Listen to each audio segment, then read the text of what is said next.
प्यारे साथियों, महेश गुरुजी की क्लास में आपका वेलकम है। आपने लोगों को अक्सर कहते हुए सुना होगा कि अगर अंग्रेजी सीखनी है तो पहले बेसिक सीख। अब सामने वाला कंफ्यूजन में कि बेसिक में क्या पढूं, टेंस पढूं, सेंटेंस पढूं, मॉडल पढूं। हाँ, ये सब बेसिक है, लेकिन उससे भी बड़ा बेसिक है डू बी हैव। अगर आपको अंग्रेजी का बेसिक समझना है, अंग्रेजी की जड़ समझनी है, माना अंग्रेजी कोई बिल्डिंग है और उस बिल्डिंग में बहुत सारे पिलर लगे हुए हैं, तो जो सबसे बड़ा पिलर है, सबसे बड़ा बेसिक है, वो है डू बी हैव के रहस्य को समझना कि ये डू बी हैव क्या है। जब भी मैं ऑनलाइन लेता हूं क्लास, ऑफलाइन लेता हूं, तो बच्चों से साफ साफ कह देता हूं कि भैया एक बार आपको डू बी हैव का कॉन्सेप्ट अच्छे से समझना है। इसलिए मैंने लिख भी दिया, इंग्लिश ग्रामर की सबसे जरूरी, सबसे basic class do be have की क्लास होती है। और इसी चैनल पर मैं ये चीज शायद कई बार पढ़ा चुका हूं, लेकिन ये जरूरी है, इसलिए इसे बार बार पढ़ाया जाना चाहिए। अरे सिंपल सी बात है यार, जब आप अंग्रेजी सीख जाओगे तो सेंटेंस लिखोगे, सेंटेंस में डू बी हैव अलग अलग फॉर्म में। ऐसा नहीं है कि डू का सिर्फ एक ही फॉर्म है, अभी आगे जाके आपको पता चल जाएगा, इनके बहुत सारे फॉर्म में, वो हमारे सेंटेंस में लगते ही लगते हैं। तो चलिए शुरुआत करते हैं। सबसे पहले पता लगा कि डू बी हैव निकले कहां से। छोटा सा ट्री है।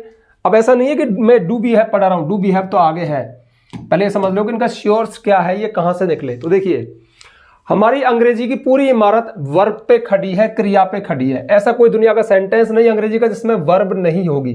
तो वर्ब का एक थोड़ा सा बेसिक मैं आपको बताऊं कि जो क्रिया है वो दो तरह की होती है, मतलब मोटा मोटा दो तरह की होती है। एक होती है मेन वर्ब और एक होती है ऑक्सिलरी वर्ब। अब ऑक्सिलरी वर्ब भारी भरकम आ गया, मत डरो, इसको हम हेल्पिंग वर्ब भी कहते हैं। जो हमारी मेन वर्ब है, जो मुख्य क्रियाएं हैं, वो किसी सेंटेंस में एक्शन यानी काम होना बताती है, जैसे गो जाना, कम आना, ईट खाना, प्ले खेलना, बाथ नहाना, स्लीप सोना, लाफ हंसना, वीप। अब इनके कुछ फॉर्म होते हैं, जैसे 5 फॉर्म होते हैं, वो अलग अलग बात है। दूसरी होती है ऑक्सिलरी वर्ब यानी हेल्पिंग वर्ब। अब जो ऑक्सिलरी वर्ब है, जो हेल्पिंग वर्ब है, ये अगेन 3 तरह की है। सबसे पहली प्राइमरी ऑक्सिलरी वर्ब, प्राथमिक सहायक क्रियाएं, और ये है हमारी डू बी हैव। अब इनको प्राइमरी बोला है तो मतलब इंपॉर्टेंट है, तो बहुत जरूरी है। अब ये प्राइमरी ऑक्सिलरी वर्ब क्यों है, चलो पहले इधर और देख लो। दूसरी है मॉडल ऑक्सिलरी वर्ब यानी मॉडल हेल्पिंग वर्ब, जो है can, could, may, might, will, shall, would, should, must, ought to। तो ध्यान रखना, मॉडल भी हेल्पिंग वर्ब भी है, पर ये थोड़े खास हेल्पिंग वर्ब है, ये मूड को और बताते हैं। चलो फिर मॉडल का कॉन्सेप्ट अलग है। और तीसरी है मार्जिनल मॉडल वर्ब या सेमी मॉडल वर्ब। ये 3 ही है, नीड, डेयर और यूज टू। ये मार्जिनल यानी सेमी क्यों है, क्योंकि ये आधा मॉडल है, आधी वर्ब है। ये मॉडल का काम भी कर जाती है और हेल्पिंग वर्ब का काम भी कर जाती है। ये कॉन्सेप्ट थोड़ा अलग है, दिख तो रहा है ना। अरे यार एक मिनट, चलो हाँ। तो नीड, डेयर और यूज टू ये मार्जिनल है। हमारा जो आज का कॉन्सेप्ट है वो यहाँ पे है। तो जो हेल्पिंग वर्ब है वो 3 तरह की है, ज्यादा फेमस तो ये 2 ही है, मॉडल वाली और हेल्पिंग वर्ब। अब जो हेल्पिंग वर्ब है ना, प्राइमरी ऑक्सिलरी वर्ब, ये जो 3 है, ये इतनी विशेष क्यों है, खास क्यों है कि मैंने इतनी बड़ी भूमिका बनाई कि इंग्लिश का पिलर है, इंग्लिश एक बिल्डिंग है, उस पर खड़ी है, बहुत बेसिक है और मैं जरूर पढ़ाता हूं और पढ़ना चाहिए। उसके पीछे रीजन ये है कि हमारे जितने भी हेल्पिंग वर्ब है ना, वो सब इनसे ही निकली है। उससे भी जरूरी बात ये समझना है कि ये तीनों ऐसी हेल्पिंग वर्ब है जो मेन वर्ब और हेल्पिंग वर्ब दोनों का काम करती है। ये जो मेन वर्ब है, जो कि हजारों है, जो कि एक्शन होना दिखाती है, ये सिर्फ मुख्य क्रिया का काम करेंगी, लेकिन डू बी हैव मुख्य क्रिया का काम भी कर देंगी और हेल्पिंग वर्ब का काम भी कर देंगी। अब आम लोगों में इनके बारे में क्या राय है, जब मैं इनको खोलूंगा कि ये इनके फॉर्म क्या है, ये तो हेल्पिंग वर्ब है, अरे नहीं, ये मेन वर्ब भी है, यही तो कॉन्सेप्ट है। इसलिए तो ये डू बी हैव का कॉन्सेप्ट थोड़ा सा कॉम्प्लिकेटेड हो जाता है और समझना जरूरी हो जाता है। तो चलिए अब शुरू करते हैं, डू बी हैव को डिटेल में देखते हैं कि ये हेल्पिंग वर्ब और मेन वर्ब कैसे हैं। मतलब वीडियो को मैंने सिंपल ही लिया है ताकि कोई बेसिक वाला आराम से समझ जाए। सबसे पहले देखते हैं डू। अब डू का कॉन्सेप्ट देखिए, सबसे पहली बात आप ये समझो कि डू एक मेन वर्ब भी है जिसका अर्थ होता है करना। जैसे गो का अर्थ होता है जाना, जैसे ईट का अर्थ होता है खाना, वैसे डू का अर्थ होता है कोई काम करना, मतलब करना, कुछ करना। ठीक है, अब इसके जो फॉर्म है वो ये है डू, डज, डिड, डन और डूइंग। ठीक है, अब डू और डज तो इसके 2 फॉर्म, इसलिए सब्जेक्ट का चक्कर है। अगर सब्जेक्ट सिंगुलर है, कोई एक है, ही है, सी है, इट है, या कोई एक नेम है, तो हम डज का इस्तेमाल करेंगे। यदि हमारा सब्जेक्ट प्लूरल है, आई, वी, यू, दे या ज्यादा है, तो हम डू का इस्तेमाल करते हैं। तो डू, डज इसका एस वाला फॉर्म है। डिड इसका पास्ट है। डू की हर वर्ब की 5 फॉर्म होती है, तो ये तो इसका एस वाला फॉर्म हो गया, 5th फॉर्म। ये इसकी 2nd फॉर्म है। 3rd फॉर्म क्या है, डन। और आईएनजी वाली फॉर्म क्या है, डूइंग, ठीक है। वर्ब के 5 फॉर्म होते हैं ना, जैसे गो, वेंट, गॉन, गोइंग और गोज। उसी तरह से डू, डिड, डन, डूइंग और डज। अब ये स्पेशल क्यों हो गई? क्योंकि ये हेल्पिंग वर्ब मैन वर्ब दोनों का काम करती है। दोनों ही कॉन्सेप्ट मैंने यहाँ पे दिखा रखे हैं। ये तो मैन वर्ब के रूप में और ये हेल्पिंग वर्ब के रूप में। एग्जाम्पल आपके सामने है, तुरंत क्लिक हो जाएगा कि ये मैन वर्ब के रूप में तो कैसे दिखेंगी और हेल्पिंग वर्ब के रूप में कैसे दिखेंगी। वैसे आम बोलचाल में लोगों के बीच में ये हेल्पिंग वर्ब के रूप में ज़्यादा मशहूर है, लेकिन आपको समझना होगा कि ये मैन वर्ब भी है। एक खास बात और, इसके जो 5 फॉर्म है इनमें से हेल्पिंग वर्ब के रूप में सिर्फ ये 3 फॉर्म काम आते हैं। ये helping verb and man verb दोनों काम करेंगे। ये डन और डूइंग सिर्फ और सिर्फ मैन वर्ब के रूप में आपको दिखेंगे। तो चलिए एग्जाम्पल देखते हैं। जैसे I do my work my self, मैं अपना काम खुद करता हूं। जैसे आपको बोलना है कि जैसे मैं जाता हूं तो आप क्या लगाते? गो। लेकिन मैं करता हूं, आप कोई काम करते हो तो क्या लगाओगे? डू। तो जैसे आई गो मैं जाता हूं, आई प्ले मैं खेलता हूं, आई ईट मैं खाता हूं, उस तरह से आई डू मैं करता हूं। तो यहां पर डू करना बोल रहा है, ये मैन वर्ब है, ठीक है। मैन वर्ब मतलब ये।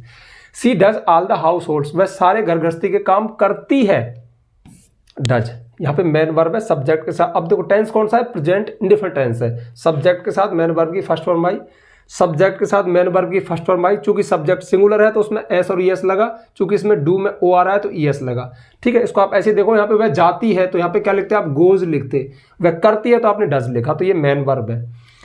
और दूसरी बात यार, ये मैन वर्ब क्यों है? क्योंकि इसके बाद और कोई वर्ब नहीं है, तो ये खुद ही मैन वर्ब है। सिंपल सी लॉजिक है। अगर ये हेल्पिंग वर्ब होती तो इसके साथ कोई मैन वर्ब और आती। जैसे कि देखो डू के बाद फिर ईट और आया, ठीक है। डज के बाद फिर टेक और आया। लेकिन जब इसके बाद और कोई वर्ब नहीं है तो फिर ये क्या है? ये खुद ही मैन वर्ब है। Ram does not do his homework, Ram अपना होमवर्क नहीं करता है। अब देखो इसमें डज भी आ गया, डू भी आ गया। ये क्या है? राम, एक तो राम करता है तो राम डज, नहीं करता है तो नेगेटिव हो गया। प्रेजेंट इंडेफिनिट टेंस के नेगेटिव में हेल्पिंग वर्ब क्या है? डू और डज। तो ये डज तो है हेल्पिंग वर्ब, लेकिन मैन वर्ब कौन सी है? करना। अब देखो अर्थ समझ लो, ये हेल्पिंग वर्ब के रूप में कैसे बोलेगी और मैन वर्ब के रूप में कैसे बोलेगी? करना, करना बोला। राम अपना होमवर्क नहीं करता, इसने करना बोला क्योंकि मैन वर्ब है, और डज ने क्या बोला? है। बस यही अंतर है। जब ये मैन वर्ब होंगी ना तो करना बोलेंगी, और जब हेल्पिंग वर्ब के रूप में आएंगी ना तो टेंस बताएंगी। अरे कई बार बता दिया यार, किसी सेंटेंस में हेल्पिंग वर्ब करती क्या है? टेंस बताती है। टेंस मतलब समय बताती है, या तो है हूं है बोलेगी या था थी थे बोलेगी। तो डू डज तो क्या बोलते हैं? है हूं है प्रेजेंट में, है ना। और डिड क्या बोलता है? था। लेकिन यहां पर डू डज क्या बोलेंगे? करता है, किया, करता है करना, और डिड किया था। और यहां पर डिड क्या बोलेगा? था। बस इतना सा अंतर है। I did my homework yesterday, कल मैंने अपना होमवर्क किया था। मैन वर्ब करना, किया था। डिड सेकंड फॉर्म है तो सेकंड फॉर्म क्या बोलेगी? किया था। पास्ट इंडिफरेंट टेंस का अफर्मेटिव सेंटेंस है। व्हाट आर यू डूइंग, तुम क्या कर रहे हो। अब देखो तुम क्या कर रहे बोला इसने, और आर ने क्या बोला? हो। तो यहां पे आर क्या है? हेल्पिंग वर्ब है, जो कि है बोल रही है केवल। I have done my homework, मैं अपना होमवर्क कर चुका हूं। तो ये प्रेजेंट परफेक्ट टेंस है। हैव तो यहां पे हेल्पिंग वर्ब है, और डन कर चुका थर्ड फॉर्म, ठीक है। तो ये जो मैंने टिक लगाई ये मैन वर्ब है, ये हेल्पिंग वर्ब नहीं है। सभी करना बोल रहे हैं, लेकिन ये है helping verb. Helping verb sentence में फिर से रिपीट करूं, टाइम बताती है। जैसे हेल्पिंग वर्ब और मैन वर्ब होती है, सब्जेक्ट होता है, फिर हेल्पिंग वर्ब होती है, फिर मैन वर्ब होती है। मैन वर्ब तो काम बताएगी, और उससे पहले जो हेल्पिंग वर्ब है वो क्या बताएगी? टाइम बताएगी। ये प्रेजेंट है, पास्ट है, फ्यूचर है, ठीक है। प्रेजेंट के हेल्पिंग वर्ब क्या है? इज एम आर, हैज है, ठीक है। ये फ्यूचर के क्या है? विल सेल है। पास्ट के क्या है? डिड है, हैड है। अब डिड है चाहे हैड है, अगर हेल्पिंग वर्ब है ना, डिड अलग वर्ड है, हैड अलग वर्ड है, लेकिन था थी थे बोलेगा। इज एम आर और हैज है, ठीक है। अब वो अलग है, वो अलग है, लेकिन जब हेल्पिंग वर्ब है ना तो सिर्फ क्या बोलेंगे? है, बस। तो I do not eat fast food, मैं फास्ट फूड नहीं खाता हूं। तो इसमें देखो मेन वर्ब क्या है? खाना। मैं फास्ट फूड नहीं खाता हूं, इसने क्या बोला? हूं, सिर्फ हूं बताया था ना। और यहां पर डू ने क्या बोला? मैं होमवर्क करता हूं, करना बोला। बस यही अंतर है। तो ये हेल्पिंग वर्ब हो गया।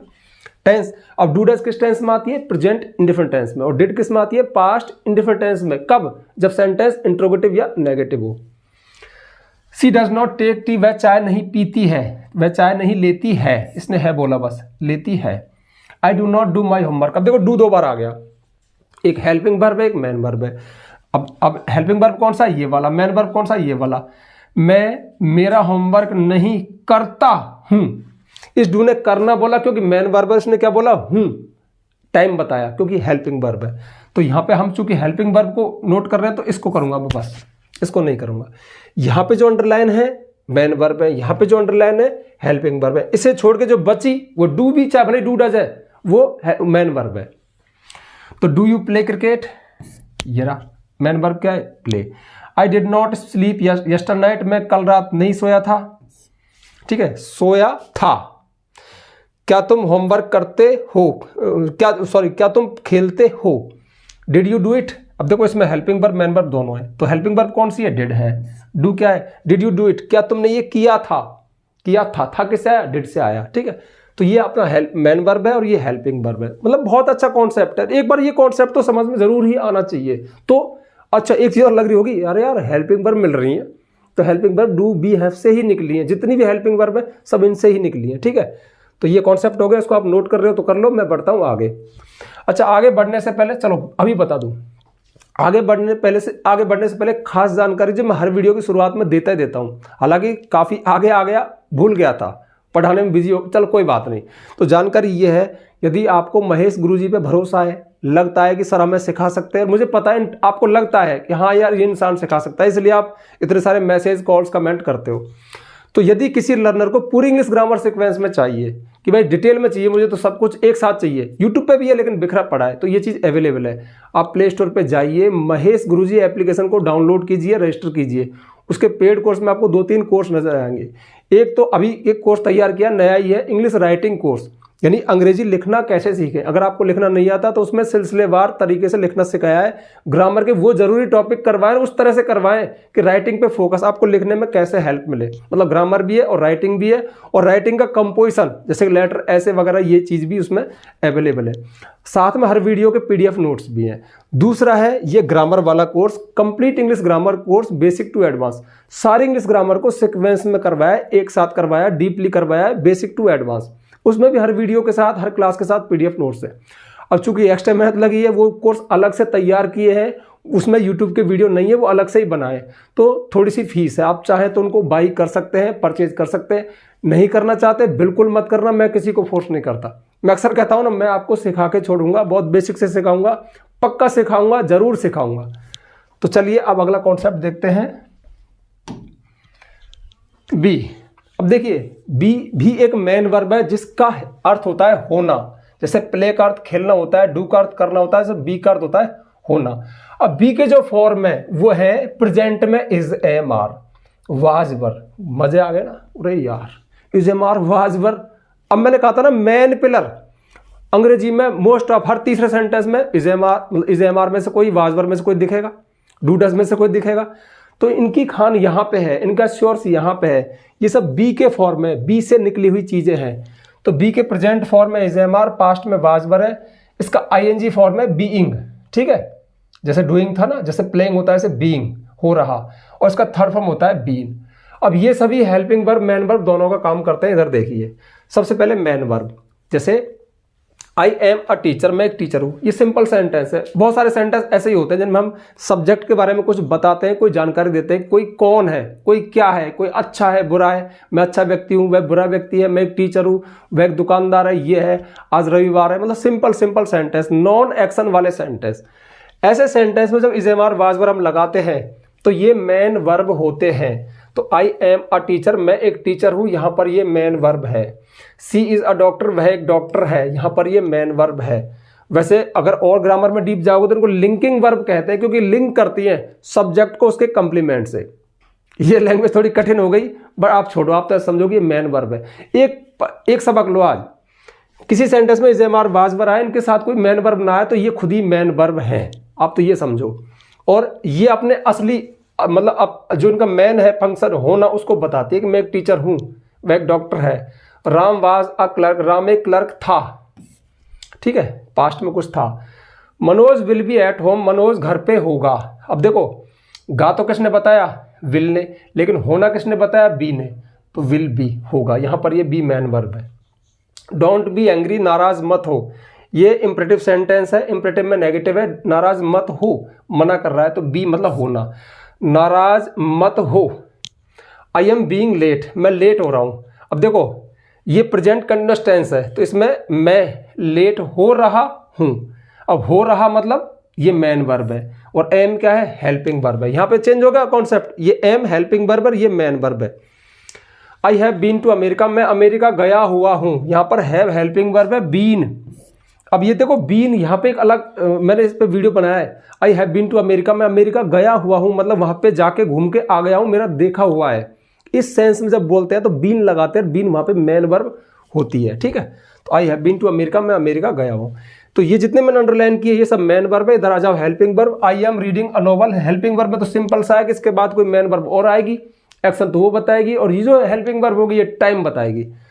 तो मैं एक नोवेल पढ़ रहा हूँ, एम ने क्या बोला, हूँ, यहाँ भी बोला हूँ, लेकिन ध्यान रखना यहाँ पे हेल्पिंग वर्ब है। क्यों? क्योंकि इसके साथ कोई मेन वर्ब और है। अच्छा, इज एम आर कहाँ, हेल्पिंग वर्ब कहाँ शो होती है, प्रेजेंट कंटिन्यूअस टेंस में, और वाज वर्ब कहाँ होती है, पास्ट कंटिन्यूअस टेंस में। इनके साथ जो मेन वर्ब आती है इन टेंसों में कौन सी आती है, आईएनजी वाली फॉर्म आती है, fourth form. Where are you going, तुम कहाँ जा रहे हो, helping verb. She was not laughing, वह नहीं हंस रही थी, पास्ट कंटिन्यूअस टेंस। ये प्रेजेंट कंटिन्यूअस, ये प्रेजेंट कंटिन्यूअस, ये past continuous. Why were you following me, तुम मेरा पीछा क्यों कर रहे थे, पीछा मेन वर्ब है, वर, past continuous tense. They will be waiting for you, वे तुम्हारा इंतजार कर रहे होंगे। अब देखो यहाँ पे फ्यूचर कंटिन्यूअस टेंस है, इसमें मेन वर्ब वेटिंग है और विल बी, अब विल के साथ आता है इसमें, तो ये बी, अब बी तो मिल गया ना आपको, क्या है, हेल्पिंग वर्ब है। The road is being made, सड़क बनाई जा रही है, पैसिव वॉइस में। तो पैसिव वॉइस में कंटिन्यूअस टेंस में जब हम पैसिव बनाते हैं तो बीइंग आता है बाहर से, और वो हेल्पिंग वर्ब का काम करता है, ये रहा। मेन वर्ब क्या है, मेड। इसके साथ एक वर्ब और आई ग्रुप में जो इज है। She has been sleeping for 1 hour, वह 1 घंटे से सो रही है। आपको पता होगा कि तीनों ही परफेक्ट कंटिन्यूअस टेंस में, प्रेजेंट में has been, have been, past में हैड बीन, फ्यूचर में will have been, shall have been, तो वहां पर भी आपको बीन मिलता है जो कि ग्रुप बनाता है हेल्पिंग वर्ब का, ठीक है। तो ये जो आप देख रहे हो ये सभी हेल्पिंग वर्ब है, और ये देख रहे हो ये मेन वर्ब है, ठीक है। अब है लास्ट हमारा हैव का कॉन्सेप्ट। तो देखिए जिस तरह से डू का अर्थ करना होता है, जिस तरह से बी का अर्थ होना होता है, उसी तरह से मेन वर्ब के रूप में हैव एक वर्ब है जिसका अर्थ होता है रखना। कोई चीज हमारे पास होना, रखना या होना, कोई चीज को हम पजेसिव करें, उस पर अधिकार हो, हक हो, हमारा संबंध हो। इसके फॉर्म क्या है, तो देखो हैज और हैव, ये तो दो फॉर्म है टेंस के अनुसार, यानी सब्जेक्ट के अनुसार। अगर सब्जेक्ट प्लूरल है, आई, वी, यू, दे या ज्यादा है तो हैव का यूज होता है। अगर सब्जेक्ट सिंगुलर है, यही एस एस वाला फॉर्म है ये। अगर ही है, सी है, इट है, या कोई एक व्यक्ति एक नाम है तो हम हैज का यूज करते हैं, मतलब एक ही चीज है ये। मतलब मेन चीज तो हैव है, हैज इसका सिंगुलर फॉर्म है, सिंगुलर सब्जेक्ट के साथ हैज लगाते हैं। हैड पास्ट है, ठीक है, सेकंड फॉर्म भी है और थर्ड फॉर्म भी है, और हैविंग इसकी आईएनजी फॉर्म है। तो देखो we have a new car, हमारे पास एक नई कार है, यहां पर मेन वर्ब। देखो हमारे पास एक नई कार है, ये होना या रखना बताता है। कोई चीज हमारे पास है प्रेजेंट में तो हैज अथवा हैव, तो हम एक नई कार रखते हैं या हमारे पास एक नई कार है, यहां पर ये मेन वर्ब है। सी हैज 2 सन्स, उसके 2 बेटे हैं, 2 पुत्र हैं, ठीक है, वो 2 बेटे रखती है या उसके पास 2 बेटे हैं। आई डू नॉट है, अब देखो इनका नेगेटिव और बता रहा हूं, आप गलती करते हो, जैसे हमारे पास कार नहीं है तो वी हैव नॉट आप लिख देते हो, ये जो गलत है, ये बिल्कुल गलत है। हाँ अमेरिकन में आप लिख सकते हो, लेकिन इस इंग्लिश भी 2 तरह की है, ब्रिटिश और अमेरिकन, और हमारे यहाँ पर जो इंडिया में ज्यादातर इंग्लिश चल रही है वो ब्रिटिश वाली चल रही है, और ब्रिटिश वाली में इसका नेगेटिव ये बनेगा, I do not have a bike, मेरे पास एक बाइक नहीं है, ठीक है। जैसे आई हैव नॉट बाइक नहीं लिखोगे, आई डू नॉट, यानी ये इसको प्रेजेंट इंडेफिनिट टेंस माना गया है, उसका नेगेटिव बनाओगे तो हेल्पिंग वर्ब डू डज आएगी, लेकिन हैव यहाँ पे मेन वर्ब है। She does not have a house, उसके पास एक घर नहीं है, ये मेन वर्ब है। हेल्पिंग वर्ब क्या है, डू और does. The farmer had a camel, किसान के पास एक ऊंट था। अब देखो प्रेजेंट में कोई चीज है तो हैव लगाओ, हैज और हैव दो क्यों है, सब्जेक्ट का चक्कर है। पास्ट में कुछ था, मेरे पास तो ये था, उसके पास ये था, तो क्या लगाएंगे, हैड, क्योंकि हैड इनका पास्ट है। तो फार्मर हैड अ कैमल, किसान के पास एक ऊंट था। Ravi did not have any friend, Ravi के कोई मित्र नहीं था, रवि का कोई मित्र नहीं था। अब इसका नेगेटिव बनाया मैंने, तो नेगेटिव में क्या है, डिड बनेगा, क्योंकि इसको पास्ट इंडेफिनिट टेंस माना गया है, तो यहाँ पे रवि डिड नॉट हैव। अब डिड के साथ हैड नहीं लगा सकते क्योंकि डिड पास्ट है, और डिड जब डिड लगाओगे तो मूल फॉर्म आएगी, फर्स्ट फॉर्म आएगी, हैड की फर्स्ट फॉर्म क्या है, हैव है, इसलिए यहाँ पे हैव आया, ठीक है।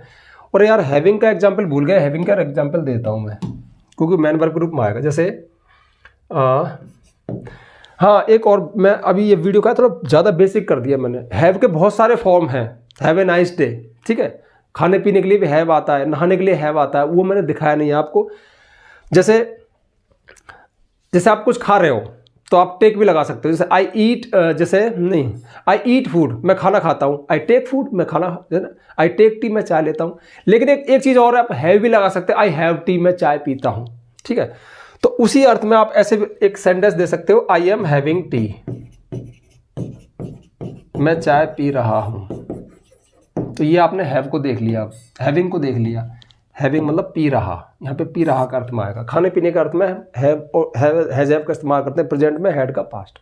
तो मैं चाय पी रहा हूँ, मैं चाय पीता हूँ, आई हैव टी, मैं चाय पी रहा हूँ, तो हैविंग आ गया पीने, खाने पीने के लिए, ठीक है। ये मेन वर्ब। अब देख लो हेल्पिंग वर्ब, तो हेल्पिंग वर्ब ग्रुप में फेमस है। हैज हैव कहाँ आती है, किस टेंस की हेल्पिंग वर्ब है, प्रेजेंट परफेक्ट टेंस की, और हेड किसकी है, पास्ट परफेक्ट टेंस की। इसके अलावा ये ग्रुप में भी यूज होती है, जो मैंने बता दिया। I have written a letter, मैं एक पत्र लिख चुका हूँ, प्रेजेंट परफेक्ट टेंस है, इसमें ये थर्ड फॉर्म मेन वर्ब है, ये हेल्पिंग वर्ब है। सी हैज कुक्ड फूड, वह खाना पका चुकी है, तो मेन वर्ब कुक्ड है, हैज हेल्पिंग वर्ब है, दोनों ही सेंटेंस प्रेजेंट परफेक्ट टेंस के हैं। I had done my homework before reached school, घर पहुंचने से पहले मैं अपना होमवर्क कर चुका था, पास्ट परफेक्ट टेंस है, इसमें हैड आया, हेल्पिंग वर्ब। मेन वर्ब क्या है, done. I have been reading since morning, मैं सुबह से पढ़ रहा हूँ, तो यहाँ पर देखो इसने हैव ने, यहाँ पर भी तो हैव इस्तेमाल होता है, लेकिन ग्रुप में होता है, इसके साथ एक और बीन और लगता है, ठीक है, तो यहाँ पे भी दिखाना जरूरी था। They had been waiting for me for 2 hours, ये पास्ट परफेक्ट कंटिन्यूअस टेंस है, इसमें बीन के साथ पेयर बना के यहाँ पे हैड आपको दिखा हेल्पिंग वर्ब के रूप में। तो ये था कॉन्सेप्ट डू बी हैव का, आप नोट कर लो, नोट कर लो। मतलब मेरा कहने का है कि ये बहुत ही जरूरी कॉन्सेप्ट है। अगर आपको अंग्रेजी सीखनी है ना, तो डू बी हैव, अब समझ तो लिया, इसको किसी को सिखा और देना कि यार मुझे एक बात पता चली है, तुझे पता है क्या, डू बी हैव में बहुत दम है यार, जितने भी हम टेंस में सेंटेंस में हेल्पिंग वर्ब लगाते हैं ना, सब इनसे ही निकली है यार। और एक बात और पता चल गई, ये मेन वर्ब का काम और करती है, फिर थोड़ा एक्सप्लेन करके दिखाना, ठीक है। ये हेल्पिंग वर्ब है, मेन वर्ब है। मैं अक्सर कहता हूँ, अगर आपको सीखना है ना, किसी को सिखा दो। हमने किसी को कोई चीज़ सिखा दी तो हमारे पक्की हो जाती है। 2 लाभ है, एक तो आप बहुत बड़ा पुण्य कर रहे हो कि आप किसी को सिखा रहे हो, सिखाना सबसे बड़ा पुण्य है, सबसे बड़ा दान है, ध्यान रखना। दूसरी बात, आपका पक्का हो रहा है, तो हमेशा पढ़ी हुई चीज़ को दूसरों को सिखा दिया करो, ठीक है। तो कॉन्सेप्ट क्लियर है, ओके। बाय, मिलते हैं किसी और ऐसी क्लास में जिससे कि आपको कुछ नया सीखने को मिले, आप अंग्रेजी सीख जाओ यार। अब तुम्हारे पीछे पड़ गए, हमारा काम है आपको सिखाना, ठीक है। तो मैं आपको अंग्रेजी सिखा के रहूँगा, ओके, बाय।